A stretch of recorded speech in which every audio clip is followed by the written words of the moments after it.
नमस्कार दोस्तों। ये सेटअप थोड़ा अलग दिख रहा होगा आपको बिकॉज मैं कहीं बाहर आया हूँ। आज के इस वीडियो में हम लोग बात करेंगे about the company by the name of Birla soft limited. इनका क्वार्टरली रिजल्ट आया है परसों ही।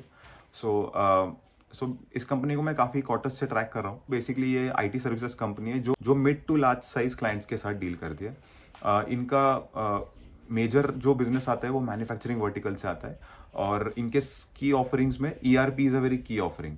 इनके बाकी भी ऑफरिंग्स है ऑफकोर्स, जैसे ये लोग cloud services, digital transformation, IT consulting, ये सारे भी इनके ऑफरिंग्स है। The dominant portion of their business for a long time has been ERP implementation to the manufacturing vertical, and US forms around about 90% of their business. सो सो ये सो हो ये रहा है कि मैन्युफैक्चरिंग सेक्टर में पिछले कुछ टाइम से काफ़ी स्ट्रेस है, specially in the western world, USA. तो ये जो ग्लोबल अनसर्टेनिटी का चक्कर चल रहा है उसके चलते जो क्लाइंट्स है उनका खुद का ही बिजनेस उतना ज़्यादा उनको कॉन्फिडेंस नहीं है और उसके चलते they are not doing very large tech related spends. ये जो ईआरपी वाले प्रोजेक्ट्स होते हैं specially those are very large and expensive and they are very discretionary in nature kind of expenses. अगर कॉर्पोरेट्स चाहे तो इन काइंड ऑफ प्रोजेक्ट्स को वो लोग थोड़ा डेफर भी कर सकते हैं। ये सब चल रहा था। इसके चलते इनका सेल्स ग्रोथ काफ़ी टाइम से नहीं आ रहा था। मैनेजमेंट पिछले कुछ क्वार्टर से यही सेम चीज़ बता रहे कि मैक्रो इकोनॉमिक कंडीशंस खराब होने की वजह से the corporates are not spending enough on the IT spends and that is impacting their business. तो इनको बिड करने में भी दिक्कत आ रहा है and they are not able to like gain enough projects और gain enough contracts in the market. पिछले क्वार्टर से इन्होंने एक चीज़ बोलना स्टार्ट किया कि चाहे जो भी हो हमको रेवेन्यू ग्रोथ पे फोकस करना है। अब रेवेन्यू ग्रोथ पे फोकस करना है तो इनको क्या करना पड़ेगा, इनको पहले डील्स मार्केट से जीतने पड़ेंगे, बिडिंग अच्छा करना पड़ेगा at a competitive prices, they will have to win a lot of deals. जब इनके पास एक ऑर्डर बुक अच्छा होगा वो एग्जीक्यूट करने के बाद इनको रेवेन्यू अच्छा आएगा। इनका लास्ट क्वार्टर से वही मतलब मैनेजमेंट ने बोलना स्टार्ट किया कि हम लोग डील विंस पे भी फोकस करेंगे। भले ही market is competitive, we will try to bid at competitive prices. हमको थोड़ा सा मार्जिन में कॉम्प्रोमाइज करना पड़ेगा but we will do that and at these prices we will do the bidding and win more and more deals. काफ़ी client spend ही नहीं कर रहे थे और बहुत बार तो ये भी हो रहा था कि जो क्लाइंट्स है वो instead of outsourcing this work they were insourcing. कुछ कॉर्पोरेट्स इंटरनली अपने एम्प्लॉय से ही ये काम करवा रहे थे जिससे कि उनको बाहर ये पैसा ना देना पड़े। तो इसके चलते बहुत रिन्यूअल में भी दिक्कत आ रहा था। इनके ये स्टेप से इनको एक्सपेक्टेशन है कि आगे चल के इनका रिन्यूअल थोड़ा सा बेटर होगा। That's the reason why they came up with this initiative कि we will try to bid at aggressive prices even if it is at a lower margin for us and थोड़ा सा हम लोग अपने cost structure पे भी ध्यान देंगे जिससे कि हमारा कॉस्ट कम हो। इस क्वार्टर की बात करूँ तो यूएस में उन्होंने एक नए सीईओ को हायर किया है for their US business. His responsibility will be to earn more and more business in the US geography. Quarterly numbers की बात करूँ तो रेवेन्यू कुछ खास नहीं था। जैसे इस कंपनी में या रादर कोई भी आईटी सर्विसेज कंपनी में क्वार्टर एंड क्वार्टर ग्रोथ को ट्रैक करना इंपॉर्टेंट हो जाता है। बहुत से बिजनेसेस में आपने देखा होगा कि मैं मोस्टली ईयर ऑन ईयर ही बात करता हूँ क्योंकि सीजनलिटी वाला एलिमेंट भी होता है। ये कंपनी में ऐसा नहीं है कि सीजनलिटी नहीं होता है, डेफिनेटली सीजनलिटी होता है क्योंकि Q3 में there are lot of furloughs and all that.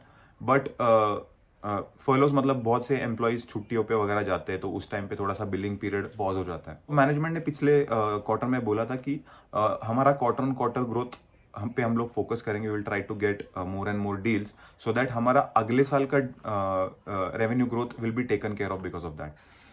And इस साल में उन्होंने यही बोला था कि यार हम लोग ग्रोथ छोड़ो, अगर हम लोग फ्लैट भी रहेंगे पिछले साल के साथ तो भी वो बहुत बड़ी बात हो जाएगी। यही कहीं ना कहीं देखने को मिल रहा है रिजल्ट्स में।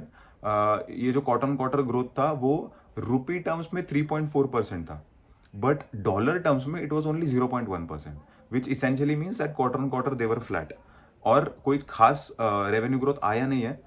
मोस्ट ऑफ इट वॉज जो भी रुपी टर्म्स में हमको ग्रोथ देखने को मिल रहा है it is only because of rupee depreciation versus the dollar. That was on the revenue front. In fact अगर डील विन के नंबर की भी बात करो तो डील विन के नंबर्स में भी इस साल के जो अमाउंट ऑफ डील्स इन्होंने जीते that was I think only around $107 million। This number is not all that great but management ने एक क्लैरिफिकेशन दिया कि बहुत से ऐसे डील्स थे जो डिस्कशन मोड पे थे तो वो 30 सितंबर के पहले उनका साइनिंग नहीं हुआ है। ये जो सारे डील्स है वो Q3 पे शिफ्ट हो जाएंगे सो Q3 में will you can expect to see a even bigger number. ये भी बोला कि Q3 में sequentially you can see a better growth number. But अभी जिस जिस ट्रेंड में कंपनी जा रही है, जिस ट्रेंड में उनका रेवेन्यू जा रहा है, आई डोंट थिंक कोई बहुत ग्रोथ FY26 इटसेल्फ में आने वाली है, वो ऐसा लग नहीं रहा है। इनफैक्ट मैनेजमेंट खुद भी यही बोल रही है कि FY26 में विल बी मोर और लेस फ्लैट। FY27 में यू कैन सी थोड़ा बहुत ग्रोथ इनटू द कंपनी। बाकी अगर एनवायरनमेंट की बात करें तो कंपनी ने बोला है कि जनरली थोड़ा सा माहौल स्ट्रेसफुल ही है। इन जनरल IT सर्विसेज में बैंकिंग सेक्टर, जो जो बैंकिंग वर्टिकल है, दैट हैज़ काइंड ऑफ थोड़ा सा रिबाउंड। मैं भी US की बात कर रहा हूँ क्योंकि जो mostly IT services company they are catering to their US clients. तो US में जो बैंकिंग वर्टिकल है that has kind of started showing some stability, थोड़ा सा और वहाँ पे एक ग्रोथ आना दिखना स्टार्ट हो गया है। बट अनफॉर्चुनेटली बिरला सॉफ्ट के केस में इनका BFSI सेक्टर तो है, बट BFSI में they don't have exposure to lot of banks, they have exposure to asset management companies, insurance companies. तो वहाँ पे इट इज़ मोर और लेस थोड़ा सा स्टेबल, कोई ऐसा बहुत ग्रोथ रिबाउंड वहाँ पे नहीं हुआ है। सो दैट्स वाई उस फ्रंट पे भी कोई बहुत खास ग्रोथ नहीं था। लाइफ साइंस पे इनका एक एक्सपोजर है, life science has done well in this quarter.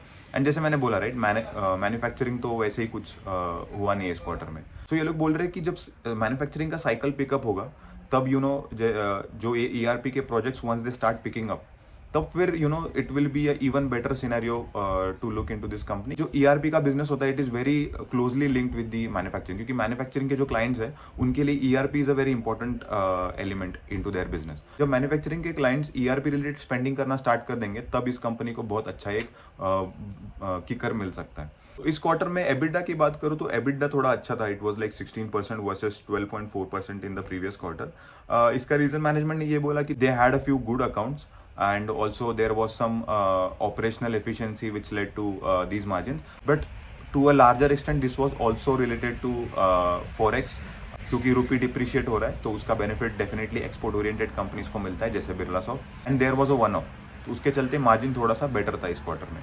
So in general I would say कि अगर 12.5% का मार्जिन प्रीवियस क्वार्टर में था तो इस क्वार्टर का normalize margin could be somewhere around 14% or so. In fact management भी यही बोल रही है कि इनका जो सस्टेनेबल मार्जिन है वो it will B somewhere around 13.5%। इसके साथ साथ मैनेजमेंट ने IT सर्विसेज के एम्प्लॉयज़ के लिए कोई बहुत अच्छी खबर नहीं दी है। उन्होंने ये बोला है कि Q3 में they are not planning for any wage hikes for their employees. Q4 में हो सकता है वो लोग उसके बारे में सोचेंगे। सो इन जनरल हम देख रहे हैं कि जो IT सर्विसेज के एम्प्लॉयज़ हैं उनके लिए कोई बहुत अच्छा माहौल नहीं है। एट्रिशन रेट भी बहुत कम हो गया है। Not many people are jumping from one job to the another in pursuit of better hikes, क्योंकि हाइक्स उतने ज़्यादा मिल नहीं रहे, जॉब का ओपनिंग्स भी काफ़ी कम हो गया है। And my observation is that companies restructuring के नाम पे they are laying off people, but there is a bigger role of AI coming in to play. बहुत सी ऐसी चीज़ें जो बहुत मंडेन टास्क थे, बहुत जो प्रोसेस ओरिएंटेड टास्क थे, उसके लिए अभी लोगों की ज़रूरत रही नहीं है। Most of those task are been taken care of by AI। So कहीं ना कहीं we are in a phase, जब 2000s में कंप्यूटर आया था तो बहुत से लोगों को अपना स्किल अपग्रेड करना पड़ा था, they had to become friendly with the computer. So एक ऐसा टाइम कहीं ना कहीं हम देख रहे हैं। Anyways I got deviated from the topic of Birla soft. All in all management ने तो यही बोला है कि हम लोगों का कैपेसिटी बहुत बढ़िया है, वी आर ऑल सेट कि जब सिचुएशन राइट हो तो we will be ready to just attack. And all together उन्होंने बोला है कि बस एक बार डील्स वगैरह हमको फटाफट मिल जाए, हम लोग एग्जीक्यूशन करेंगे and then will start growing the revenue. So यहाँ पे डील विंस का number quarter on quarter track करना एक बहुत इंपॉर्टेंट एस्पेक्ट है, क्योंकि वंस यू सी कि डील विंस हो रहे, only after that you will be assured कि अगले क्वार्टर्स या आने वाले कुछ क्वार्टर्स में हमको रेवेन्यू ग्रोथ देखने को मिल सकता है। एक अच्छी चीज़ मुझे लगी मैनेजमेंट की कमेंट्री में, वो ये थी कि मैनेजमेंट ने बोला है कि उनका ज़्यादा से ज़्यादा revenue is now shifting towards annuity based revenue. तो ये एन्युइटी बेस्ड रेवेन्यू में ये होता है कि एक प्रेडिक्टेबिलिटी वाला फैक्टर आ जाता है कि आपको पता है कि इतना इतना प्रोजेक्ट का पैसा इतने इतने टाइम में आने वाला है। So the income stream is pretty much predictable, that gives a lot of certainty to the business, and ऐसे कंपनीज को वैल्यूएशन भी अच्छा मिलता है। सो इस कंपनी का बहुत सिंपल तौर पे मैं अगर वैल्यूएशन बताऊं तो इसका ये था कि FY26 में तो जैसे मैंने बोला कि it is pretty much a flat growth. तो FY26 में भी अगर मैं अज्यूम करूँ कि it is going to report a flat growth, it is trading at 21 times is FY26 earnings. So I think कि यहाँ पे कोई ऐसा बहुत ज़्यादा लुक्रेटिव वैल्यूएशन नहीं है to look at this company. ना ही कंपनी में at this point of time कोई अच्छी ग्रोथ देखने को मिल रही है. So that's the reason why I'm not too much interested into the company right now. But हाँ, I'm tracking this company, I'm looking into this company. जब भी इस कंपनी में ऐसा कोई कमेंट आएगा फ्रॉम द मैनेजमेंट की एक मैन्युफैक्चरिंग में हमको थोड़ा सा पॉजिटिविटी देखने को मिल रहा है, the clients have shown some interest and they are ready to commit some projects to us, ऐसे जब मैं कमेंट्रीज मैनेजमेंट से सुनूंगा तो I will be more and more interested. या अगर मैन्युफैक्चरिंग से नहीं भी आता है तो अगर डील विंस में मुझे अगर क्वार्टर ऑन क्वार्टर अच्छे नंबर्स दिखने स्टार्ट हो गए, जो कि मैनेजमेंट बोल रही है कि Q3 और Q4 में होगा, बट वो मोमेंटम आगे भी सस्टेन होना चाहिए. सो अगर मुझे वो दिखता है तो I will be interested to look into this company. Otherwise I am like okay, I am just tracking it, I am not thinking anything about this company. On the other hand जब साइंट के case में वहाँ पे तो quarter on quarter जो metrics है वो बहुत बढ़िया दिख रहा है मुझे. एंड अभी मैंने उस पर वीडियो नहीं बनाया, मैं भी सोच रहा हूँ कि साइंट पे भी वीडियो बनाऊँ. मैंने एक बहुत छोटा सा शॉर्ट्स बनाया था शायद, which was I think my first shorts. तो मैंने वो बनाया था. आई थिंक उस कंपनी में थोड़ा सा कुछ अच्छा लग रहा है मुझे अभी. बट इस कंपनी के केस में I will still wait and watch for better growth. And अगर मुझे वैल्यूएशन बहुत लुक्रेटिव मिलता है तभी I can think about it. But अभी तो मुझे वैल्यूएशन पे भी उतना ज़्यादा कंफर्ट नहीं है और ना ही ग्रोथ है. So I will stay away from this company all together. So I hope you like this video. ऐसे ही मैं आगे और कंपनीज के बारे में वीडियो बनाऊंगा. अभी और रिजल्ट्स आ रहे हैं. आई थिंक QSR सेक्टर के बारे में मुझे एक वीडियो करना है.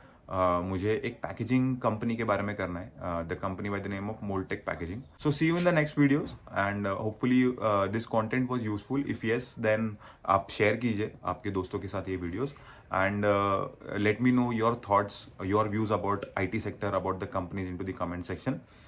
So see you in the next video. Till then, keep learning, keep growing, and bye.